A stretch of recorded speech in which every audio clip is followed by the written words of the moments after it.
Bapak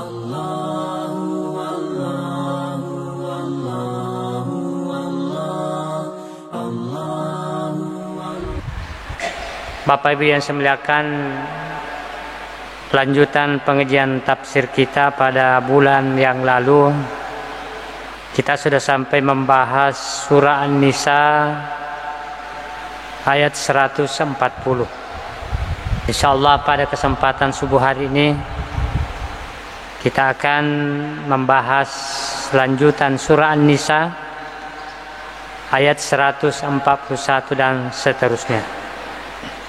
A'udzubillahi minasyaitonirrajim. Bismillahirrahmanirrahim. Allazina yatarabbasuna bikum fa in kana lakum fathun minallah qalu alam nakum ma'akum wa in kana lil kafirina nasibun qalu alam nastahwiz alaikum wa namna'akum minal mu'minin fallahu yahkumu bainakum yawmal qiyamah wa lan yaj'alallahu lil kafirina 'alal mu'minina sabila. Shadaqallahul azim. Bapak Ibu yang saya muliakan, ayat ini diawali dengan menyinggung tentang sifat-sifat orang munafik.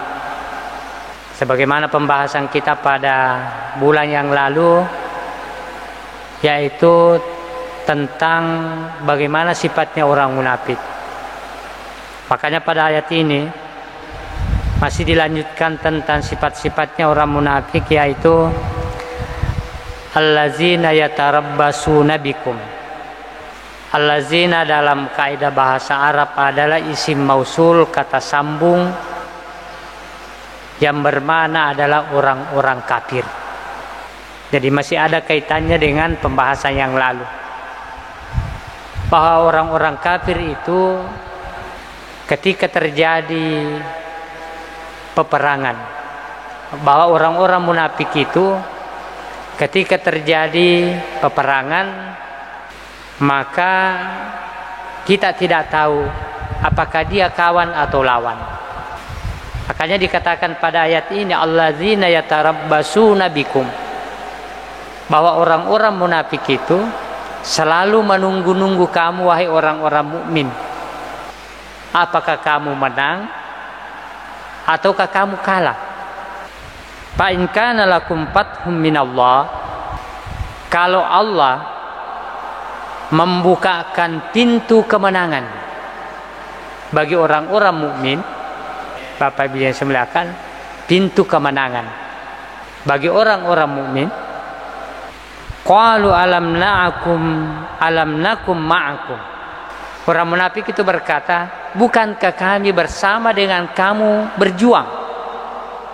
Apa artinya ini Bapak Ibu yang saya muliakan? Bahwa orang munafik itu dia berjuang bukan karena membela agama. Dia berjuang bukan karena mencari keridhaan Allah, tetapi dia berjuang hanya mencari keuntungan dunia. Bapak Ibu yang saya muliakan, ma'asyiral muslimin wal muslimat rahimakumullah. Makanya ketika terjadi perang Uhud, yang notabene kita ketahui bahwa ketika dibandingkan jumlah pasukan orang-orang mukmin di perang Badar dengan perang Uhud, di perang Badar itu Bapak Ibu yang saya muliakan, jumlahnya orang mukmin hanya sedikit, hanya ratusan, tapi mampu mengalahkan ribuan. Ketimbang dengan perang Uhud yang jumlahnya orang mukmin sudah banyak, tapi ternyata dalam jumlah yang banyak ini terselubung orang-orang yang munafik pada pasukan Rasulullah Sallallahu Alaihi Wasallam. Bapak Ibu yang saya muliakan, maka dia tidak akan mendapatkan kemenangan. Tetapi kenapa? Karena orang-orang munafik hanya menginginkan kehidupan dunia, dalam arti dia hanya menginginkan harta ghanimah. Makanya dalam hukum perang itu Bapak Ibu yang saya muliakan, bahwa ketika kita mampu menguasai orang-orang lawan, musuh, maka kita berhak mengambil seluruh perbekalannya, dalam arti harta ganimah, harta rampasan perang. Nah, inilah orang-orang munafik. Dia hanya menginginkan harta, tapi dia tidak menginginkan keridhaan Allah Subhanahu wa taala. Makanya ketika orang-orang mukmin menang, dia mengatakan, alam nakum ma'akum, bukankah kami bersama kamu berjuang? Sebaliknya kata Allah Subhanahu wa taala, wa in kana lil kafirina nasibun, kalaulah orang-orang kafir itu memperoleh kemenangan, nasibnya dia memperoleh kemenangan, apa kata orang munafik? Qalu alam nastahwiz alaikum wa namna'akum minal mu'minin. Kata orang munafik, bukankah kami turut memenangkan kamu? Alam nastahwiz alaikum, bukankah kami turut memenangkan kamu? Inilah orang munafik, Bapak Ibu yang saya muliakan.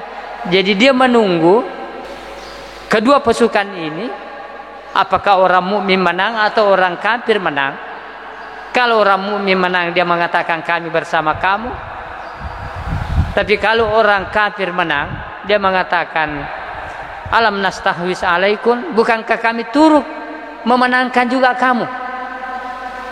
Wa namna'akum minal mu'minina, dan membela kamu dari orang-orang mukmin. Inilah sifat-sifat watak orang munafik, Bapak Ibu yang saya muliakan, ma'asyiral muslimin wal muslimat rahimakumullah. Dan tentu sifat ini kita tidak boleh miliki, apalagi dalam hal membela kebenaran. Ma'asyiral muslimin wal muslimat rahimakumullah.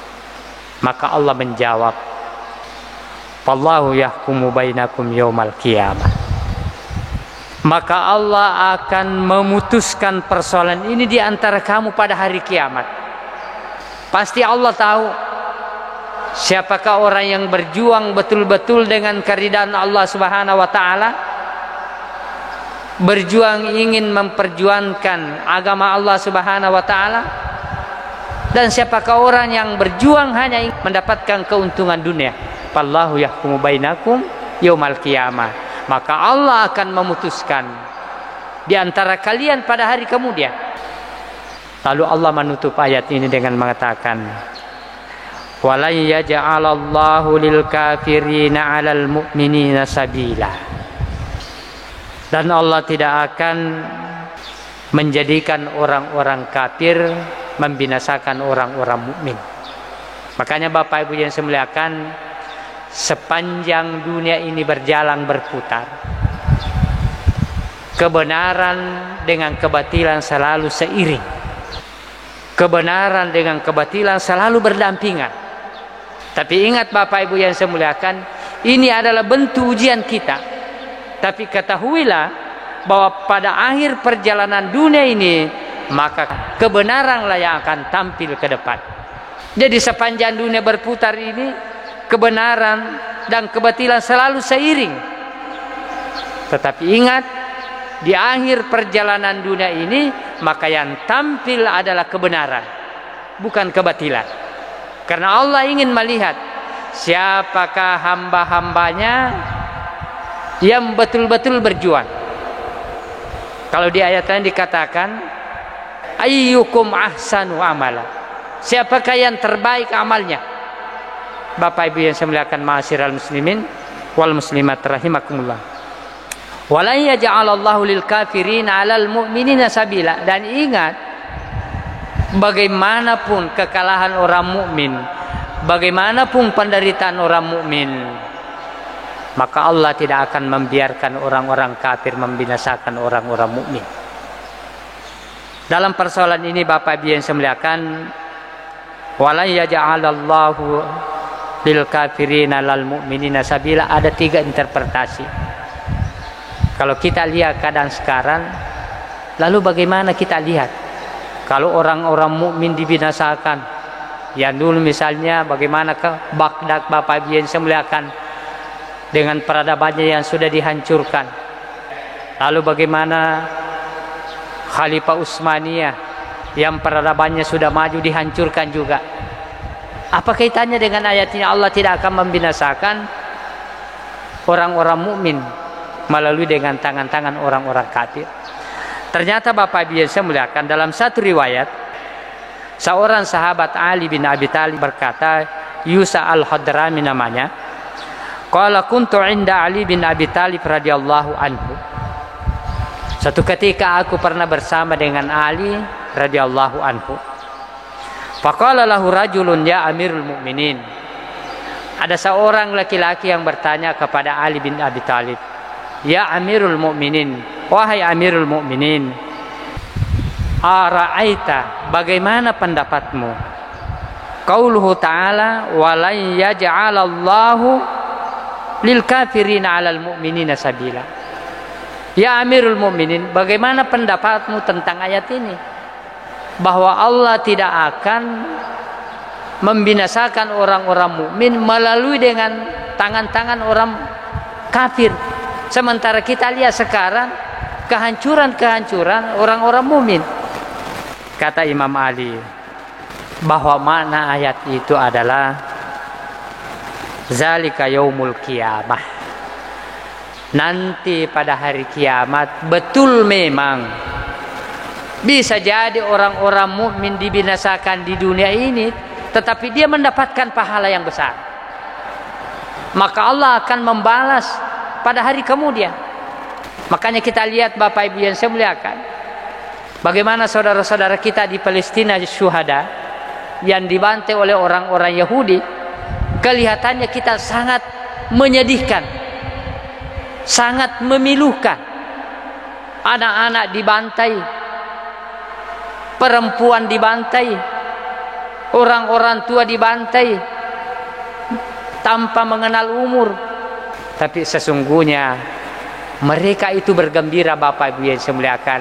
Kenapa dia bergembira? Karena dia mati dalam keadaan syuhada, mempertahankan keimanannya, mempertahankan agamanya. Itulah kata Imam Ali bahwa makna ayat ini, Allah tidak akan membiarkan orang-orang mukmin dibinasakan oleh orang-orang kafir, bahwa orang mukmin itu akan mendapatkan balasan pahala syahid pada hari kemudian. Bapak Ibu yang saya muliakan, ma'asyiral muslimin rahimakumullah.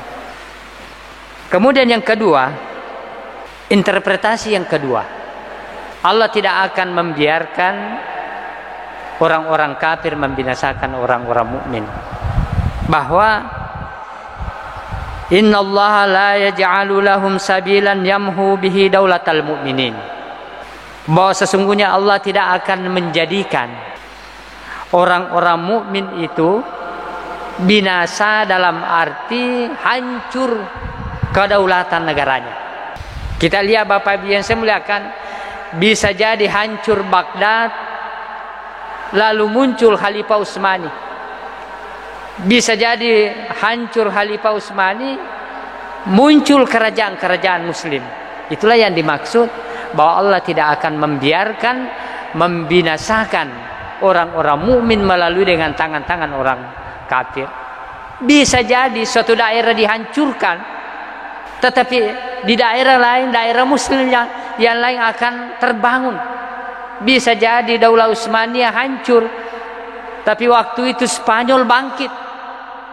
Bisa jadi Spanyol hancur, tapi ada negara lain muslim yang bangkit. Itulah yang dimaksud para mufassir bahwa Allah tidak akan membiarkan negara-negara Islam dibinasakan, tapi daulatan dia mempergilirkan kemenangan itu. Bapak Ibu yang saya muliakan, ma'asyiral muslimin rahimakumullah. Maka kita umat Islam yang ada di Indonesia, alhamdulillah kita tenang-tenang Bapak Ibu yang saya muliakan. Jadi bisa jadi daerah lain orang muslim dibantai daerah lain, tapi alhamdulillah kita di Indonesia masih tenang-tenang. Tapi ketika kita tidak memperhatikan agama kita, kita terlena, bisa jadi juga kita akan mendapatkan hal serupa. Allah akan memindahkan ketenangan itu, kemenangan itu ke negara-negara lain yang dijadikan oleh Allah sebagai negara muslim. Bapak Ibu yang saya muliakan, ma'asyiral muslimin wal muslimat rahimakumullah.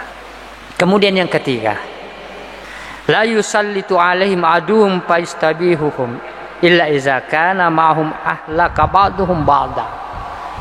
Para mufassir mengatakan bahwa Allah tidak akan membinasakan memang suatu daerah itu daerah muslim. Illa iza kana ma'ahum ahlaka ba'duhum ba'dah. Kecuali antara mereka saling membinasakan.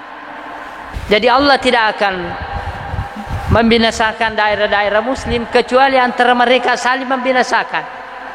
Ini yang dikatakan para mufassir, wa qad wajada zalika fi hadzal zamani bil fitan alwaqi'atu bainal muslimina. Inilah yang kita dapati pada zaman sekarang, Bapak Ibu yang saya muliakan. Zaman fitnah. Antara kita orang muslim saling memfitnah. Antara kita orang muslim saling menjatuhkan. Memang Allah tidak akan menghancurkan kita, tetapi karena kita sendiri yang menghancurkan diri kita dengan saling memfitnah, dengan saling mencari titik kelemahan antara sesama muslim, maka pada saat itu bisa saja Allah Subhanahu wa taala menghancurkan kita, karena itu perbuatan diri kita sendiri. Ma'asyiral muslimin wal muslimat rahimakumullah. Kemudian pada ayat selanjutnya, innal munafiqina yukhadi'una Allaha wa huwa khadi'uhum wa idza qamu ila sholati qamu kusala yura'una an-nasa wa la yazkuruna Allaha illa qalila. Setelah Allah Subhanahu wa taala tadi mengungkapkan sifat-sifat orang munafik, dia adalah pengecut.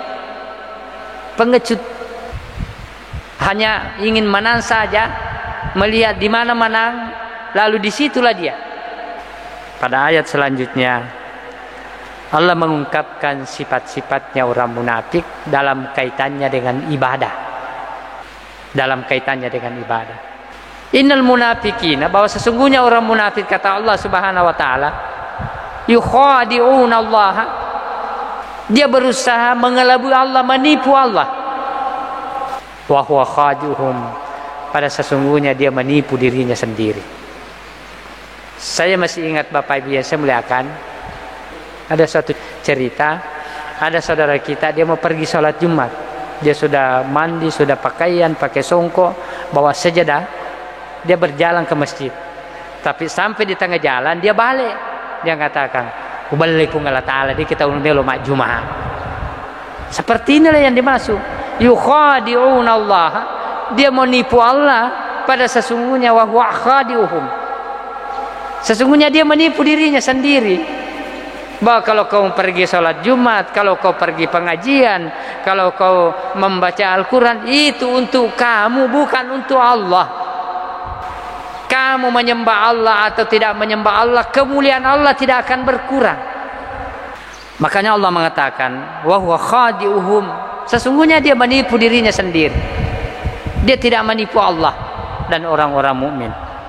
Yang lebih bahayanya, wa idza qamu ila sholati qamu kusala, kalau dia mendirikan salat, dia bermalas-malasan. Dia malas. Bapak Ibu yang saya muliakan, kalau kita cerita misalnya, bisa jadi kita tidak terasa sampai berjam-jam. Tapi kalau kita salat, apalagi seperti tadi, setiap malam Jumat dibaca surat Sajadah dengan Al-Insan, banyak biasa orang mengatakan, saya tidak mau pergi ke masjid itu, panjang sekali bacaannya pu imam, tendri-tendri piajewe nama pesuju. Itu ujian Bapak Ibu yang saya muliakan. Ataukah dia menunda-nunda waktu sholatnya? Dia sudah masuk waktu sholat, misalnya sudah masuk waktu sholat subuh, sudah masuk waktu sholat duhur atau asar, maghrib, sebentar nanti saya sholat, sebentar nanti saya sholat. Bahkan digambarkan dalam riwayat, ada orang, contohnya dia mendirikan sholat dengan malas, sudah masuk waktu sholat asar, dia tunda-tunda, nanti menjelang matahari tenggelam, baru dia sholat asar. Itu pun sholat asarnya secepat kilat, tanpa dibarengi dengan tumakninah, bahkan tanpa dibarengi dengan tasbih. Cukup dia membaca alhamdulillah sudah selesai? Ataukah dia membaca setelah alhamdulillah pilih ayat-ayat yang pendek sudah selesai? Rukunya tidak jelas tumaninanya. Inilah yang dimaksud kamu kusala. Dia mendirikan salat dengan bermalas-malasan. Bapak Ibu yang semuliakan, masyiral muslimin wal muslimat rahimakumullah, bahwa Imam Hasan pernah berkata, sesungguhnya pada hari kemudian Bapak Ibu yang semuliakan, yuti kullu insanin min mu'min wa munafik nurun yaumal qiyamah. Jadi orang mukmin, orang munafik pada hari kiamat, kata Imam Hasan, itu semuanya ada cahaya diberikan oleh Allah. Tapi yang membedakan nanti, kata Imam Hasan, fafarahal munafiquna wa yazunnuna annahum kad najaw. Maka bergembiralah orang-orang munafik, dia mengatakan, wah pada muka peliyano waktu nakulino mas sempajang, itapa mas sempajang, iya cinam pama mas sempajang, tapi sama-sama saya punya cahaya. Kadang jauh dia merasa dia selamat. Ya waktu di dunia salat lama, dia salatnya, bacaannya lama, tumaninanya dia lama. Saya waktu salat, nanti pi mau maghrib baru salat asar, nanti pi mau isya baru salat maghrib, nanti pi jam 7 baru salat subuh. Tidak ada bedanya dengan saya. Semuanya kita bercahaya. Kata Imam Hasan, waqad najau. Dia merasa sudah selamat. Fa iza ja'u ila sirati. Ketika mereka datang di jembatan Siratal Mustaqim, di jembatan titian yang namanya As-Siratal Mustaqim, tufi'a nuru kullu munafiq. Maka padamlah semua cahaya orang-orang munafik. Barulah dia tahu bahwa sesungguhnya kami merugi di dunia karena tidak melaksanakan dengan ibadah dengan benar. Bapak Ibu yang semuliakan, masyiral muslimin wal muslimat rahimakumullah. Jadi nanti ketika menjalan di titian jembatan Siratal Mustaqim baru ketahuan cahayanya padam. Coba bayangkan kalau di jembatan Siratal Mustaqim gelap gulita, yang dibawanya neraka, api neraka. Bagaimana ketakutan kita, ma'asyiral muslimin wal muslimat rahimakumullah.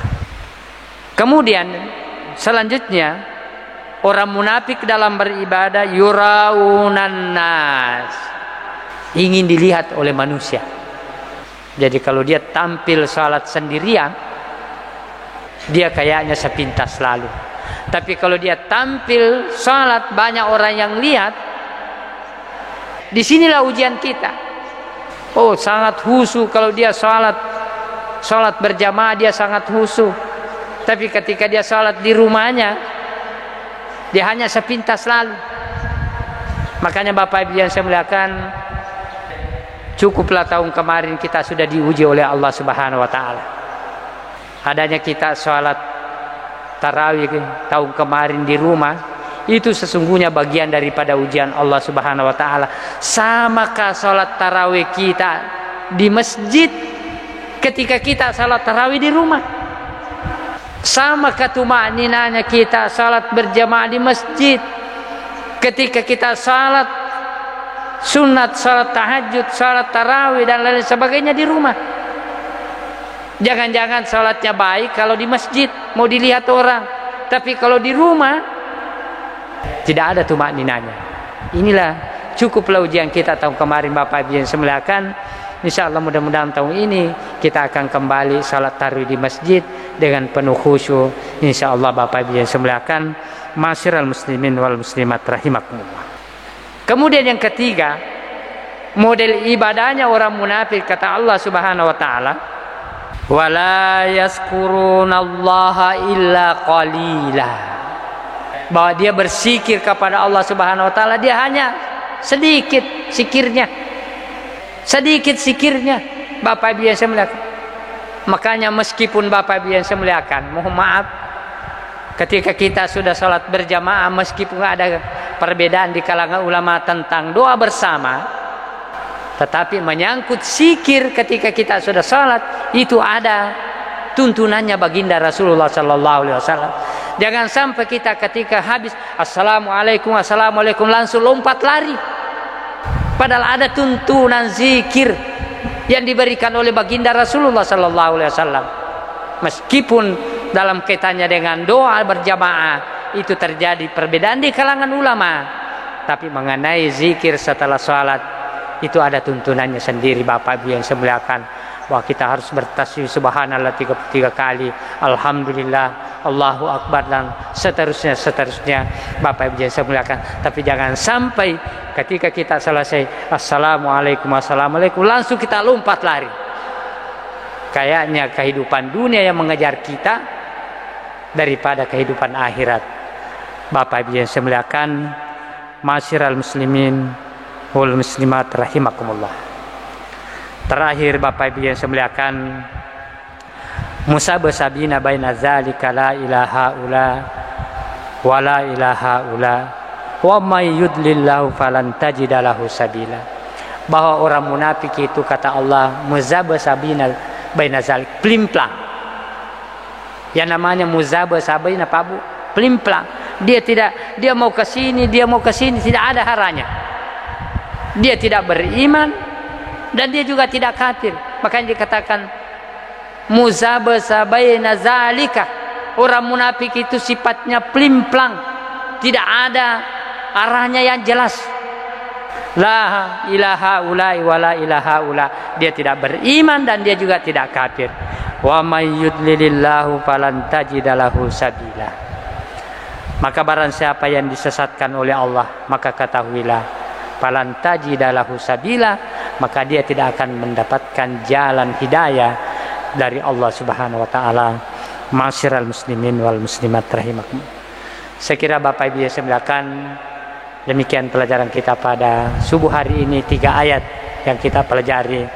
Meskipun 3 ayat Bapak Ibu yang saya muliakan, mudah-mudahan kita senantiasa mendapat hidayah dan inayah dari Allah Subhanahu wa taala dan dijauhkan daripada sifat-sifat munafik, terutama dalam menghadapi bulan Ramadan insyaallah.